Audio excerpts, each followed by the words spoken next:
नमस्कार दोस्तों, आज की कक्षा में आप सभी का स्वागत है। आज हम कितने प्रश्न करूं इस खंड काव्य में चित्रित पात्र एवं चरित्र चित्रण का अध्ययन करेंगे। इसके पहले की कक्षा में हमने ममता कालिया द्वारा लिखित कितने प्रश्न करूं खंड काव्य की कथानक या कथा का अध्ययन किया है। आज हम इस काव्य में या इस खंड काव्य में चित्रित पात्रों का तथा उनके चरित्र चित्रण का अध्ययन करेंगे। हमने इसके पहले भी चर्चा की है कि यह खंड काव्य सीता के जीवन पर आधारित है। इसकी प्रमुख नायिका सीता है और उसके बाद राम तथा वाल्मीकि अन्य पात्रों में आते हैं और इसके साथ साथ अन्य गौण पात्र भी इसमें हमें सहायक के रूप में दिखाई देते हैं। चरित्र चित्रण खंड काव्य का दूसरा प्रमुख तत्व है। खंड काव्य का आकार महाकाव्य की तुलना में छोटा होता है।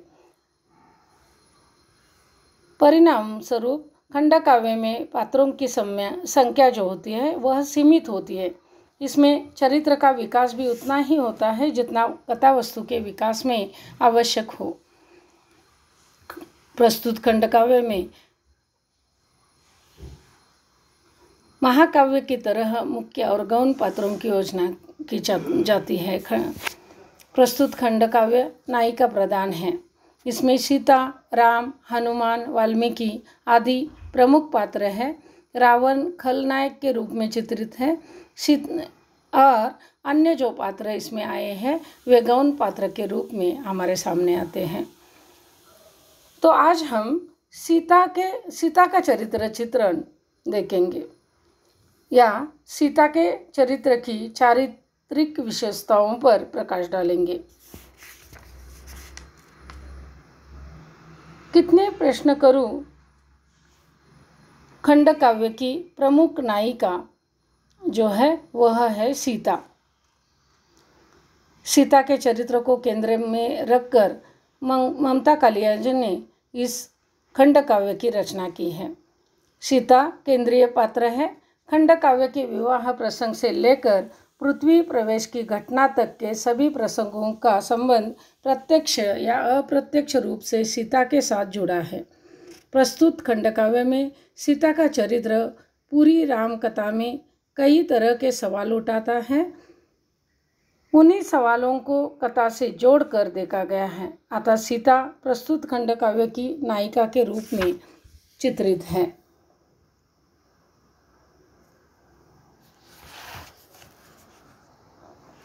सीता के चरित्र की दूसरी विशेषता है वह एक निष्कलंक नारी है। सीता का चरित्र निष्कलंकित नारी के रूप में इसमें चित्रित हुआ है। प्रजा द्वारा शंका उपस्थित होने पर निर्दोष सीता को जंगल में छोड़ दिया जाता है। अशोक वाटिका में लंकापति रावण सीता को अनेक प्रलोभन दिखाता है, अनेक यातनाएं देता है, फिर भी सीता अपने आप को पतिव्रता एवं निष्कलंक रखती है। तीसरी विशेषता सीता के चरित्र की यह है कि वह राम के प्रति आकृष्ट है। धनुष्य भंग का प्रसंग, विवाह के प्रसंग का जो वर्णन है उसमें धनुष्य भंग का प्रसंग जो है उसमें राम धनुष्य को भंग करते हैं और तभी राम को देखकर सीता उनके प्रति आकृष्ट हो जाती है। प्रेम और गहरी अनुरक्ति का यह प्रसंग राम की अद्वितीयता से जुड़ा हुआ है। प्रस्तुत खंड काव्य में राम अपने सौंदर्य, शौर्य, अपने कर्मों और निर्णयों में अद्वितीय है। अतः सीता धनुष्य भंग प्रसंग से ही राम के प्रति आकृष्ट दिखाई देती है। अगली विशेषता है सीता के चरित्र की, वह एक ऐसी नारी है जो हर घड़ी में अपने पति का साथ देती है। शिव धनुष्य उठाते हुए राम के प्रथम दर्शन से लेकर वनवास तक के हर सुख दुख की घड़ी में राम के साथ खड़ी रहती है। वह राम के आदर्शों का पालन करती है। राजमहल में पली बड़ी सीता 14 साल तक अनेक संकटों का सामना करती है और अपने अनेक संकटों में अपने पति का साथ भी निभाती है। किसी सामान्य प्रजा के द्वारा चरित्र पर उंगली उठाने पर वह राम के आदेशों का पालन करती है और अग्नि परीक्षा भी देती है। अगली विशेषता जो है सीता के चरित्र की, वह है सीता दृढ़ संकल्पी है। अशोक वाटिका में रावण सीता को अनेक यातनाएं देता है। सीता हर संकट का डटकर मुकाबला करती है। रावण द्वारा अनेक लालच दिखाए जाते हैं। वह स्वयं अशोक वाटिका में आकर साम दाम दंड भेद से सीता की राम के प्रति अटल भक्ति को खंडित करना चाहता है और फिर आत्मसमर्पण के लिए सीता को विवश करने का प्रयत्न भी करता है। परंतु सीता के दृढ़ संकल्प से राक्षस नारियां भी पिघल जाती है और रावण के षड्यंत्र का पर्दाफाश करती है। सीता के चरित्र की अगली विशेषता है पतिव्रता। सीता का चरित्र पतिव्रता नारी का प्रतिनिधित्व करता है। अनेक संकटों एवं प्रलोभनों के बावजूद भी सीता में पतिव्रता की कोई कमी नहीं है। सीता अगर चाहती तो हनुमान के साथ वापस लौट सकती थी और पल भर में रावण के सारे खेल मिट्टी में मिला सकती थी। हनुमान राम के परम प्रिय भक्त और अनुगामी थे। वह बहुत सोच विचार करके हनुमान के प्रस्ताव को अस्वीकार कर देती है। इस धनुष भंग के समय उसने राम का जो भी रूप देखा था, उसके संदर्भ में स्त्री मनोविज्ञान के नाते उनके मन में यह बात जरूर होती थी कि स्वयं राम उन्हें अपहरण से मुक्त करेंगे और यही विश्वास उस पतिव्रता नारी में कूट कूट कर भरा हुआ था। अगली विशेषताएं हैं सीता के चरित्र की। वह एक विद्रोही नारी है। राम रावण का संहार करके सीता को लंका की कारागृह से मुक्ति करते हैं। इस घटना से सीता बेहद खुश होती है। मन में अनेक सपने जो सजाए हुए वह वापस लौटती हैं। तभी उसके सामने अग्नि परीक्षा का प्रस्ताव रखा जाता है।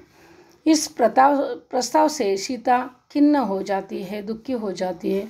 वह मन ही मन कहती है, लंका में अनेक संकटों का सामना करने के बावजूद भी शाश्वत पतिव्रत का कवच बनाए रखा, फिर भी अग्नि परीक्षा का प्रस्ताव उसके सामने रखा गया। सीता मन ही मन बहुत ही दुखी हो जाती हैं। अगली विशेषता है सीता के चरित्र की। वह आत्मविश्वास से परिपूर्ण नारी है। अग्नि परीक्षा के प्रस्ताव से सीता खिन्न होती है। अपने मन की आंतरिक दृढ़ता और आत्मविश्वास से वे उसे स्वीकार करती हैं, क्योंकि सीता को अपनी निष्कलंकता का पर अटल विश्वास है। अग्नि परीक्षा में वह निष्कलंक साबित होती है। इस प्रसंग में देवता भी उसके पतिव्रता रूप का गायन करते हैं। अशोक वाटिका में रावण अनेक प्रलोभन दिखाता है।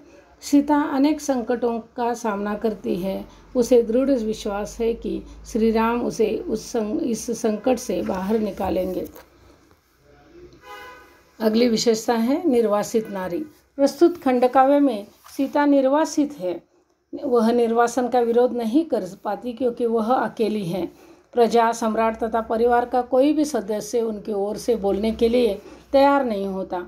राम शूरवीर, लोक हितैषी, उदात्त राजा हैं। लोक आदर्शक उनके साथ होने के बावजूद भी करुण असहाय तर्कों के अलावा सीता के पास दूसरा कोई विकल्प नहीं रह जाता। गर्भवती होने के बावजूद भी सीता के निर्वासन का लोक निर्णय हो जाता है। लक्ष्मण रोती कलपती सीता को तमसा के किनारे छोड़ आते हैं और इस प्रकार सीता का चरित्र एक निर्वासित नारी के रूप में हमारे सामने आ जाता है। अगली विशेषता है सीता एक आदर्श माता है। निर्वासन के बाद सीता जल समाधि लेने के बारे में सोचती है, परंतु भीतर बैठी ममत्व की भावना इस आत्मघात से बचाती है। सीता एक साधारण स्त्री की तरह ऋषि वाल्मीकि के आश्रम में रहती है। वह अपने जुड़वा पुत्रों की सेवा शुश्रूषा में अपनी जिंदगी गुजार देना चाहती है। वह लव तथा कुश का अच्छी तरह से लालन पोषण करती है।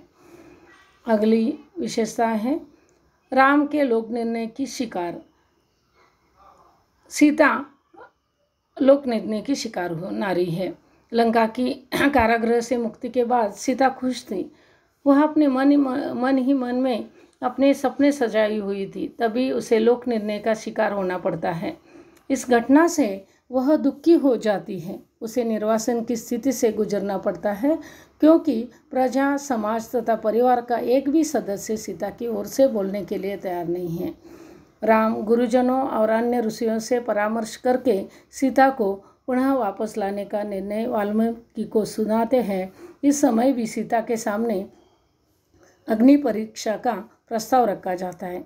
निर्दोष होने के बावजूद भी सीता को बार बार लोक निर्णय का शिकार होना पड़ता है। निर्वासन के समय सीता का मन व्याकुल होकर उभर आता है। इस प्रकार सीता का चरित्र एक पतिव्रता नारी के रूप में हमारे सामने आता है। अतः बार बार प्रताड़ित भारतीय नारी के अपमान के विरुद्ध सीता का चरित्र एक प्रतीक बनकर हमारे सामने प्रकट होता है। प्रस्तुत खंड काव्य सीता के चरित्र के माध्यम से नारी और पुरुष के संबंधों की नई व्याख्या और एक नया समाधान प्रस्तुत करता है। अतः प्रस्तुत खंड काव्य में सीता के चरित्र से निष्कलंकता, पतिव्रता, विद्रोही, दृढ़ संकल्पी, आत्मविश्वासी, निर्वासित नारी, आदर्श माता आदि उनके चारित्रिक विशेषताएं उभर कर आती है। धन्यवाद।